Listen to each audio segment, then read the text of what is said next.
So we've covered asset inventory. We've covered backup solutions and restore solutions. We've covered BCDR, and we've covered monitoring and logging. So now you have the capability to determine whether there's an incident. You have procedures in place to recover from loss of services. You have procedures in place to alternate service as primary is getting restored, and you have means to test that so that you can restore service.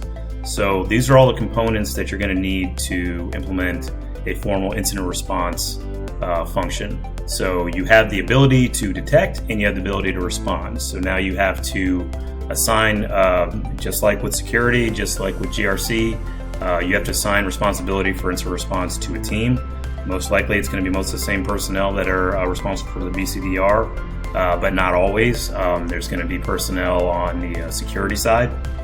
So security analysts, whoever is monitoring your SIM, they're going to be the front line of defense in terms of incidents. And your security administration team or your NOC team, whoever is monitoring up, down your basic system metrics, because those, changing those could be a security incident as well.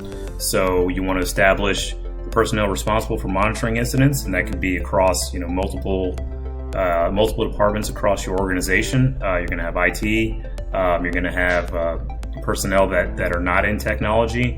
So part of incident response is going to be things like communication. So let's say you have a security incident, you detect something with your SIM that there's been a breach, or you get an email from a ransomware gang saying that we've hacked your system and we've got some of your data, and they provide evidence that is correct. So you're going to need to involve legal. You're going to need to involve communications. Who's responsible for notifying customers that there's been a breach once that's been defined, who is responsible for contacting law enforcement. This is all part of incident response planning. You want to make sure that this has been thought of prior to you getting that call or prior to you getting that email that we have infiltrated your network.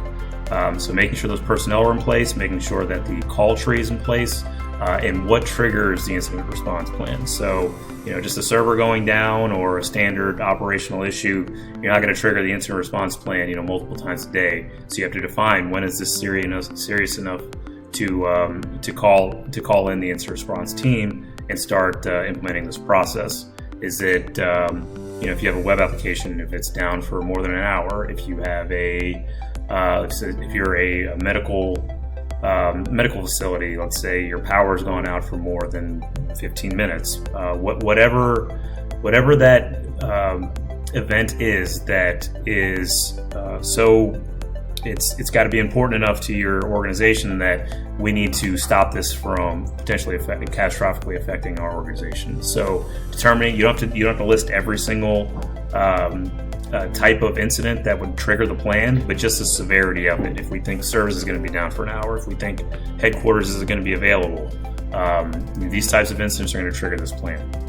You have that call tree, and you have personnel that are assigned responsibilities. So who's responsible for monitoring the SIM, who's responsible for standing up the let's say the failover network in the event the primary isn't available, who's responsible for contacting employees and letting them know, here's how you're going to access the network as we work through this system, work through these issues.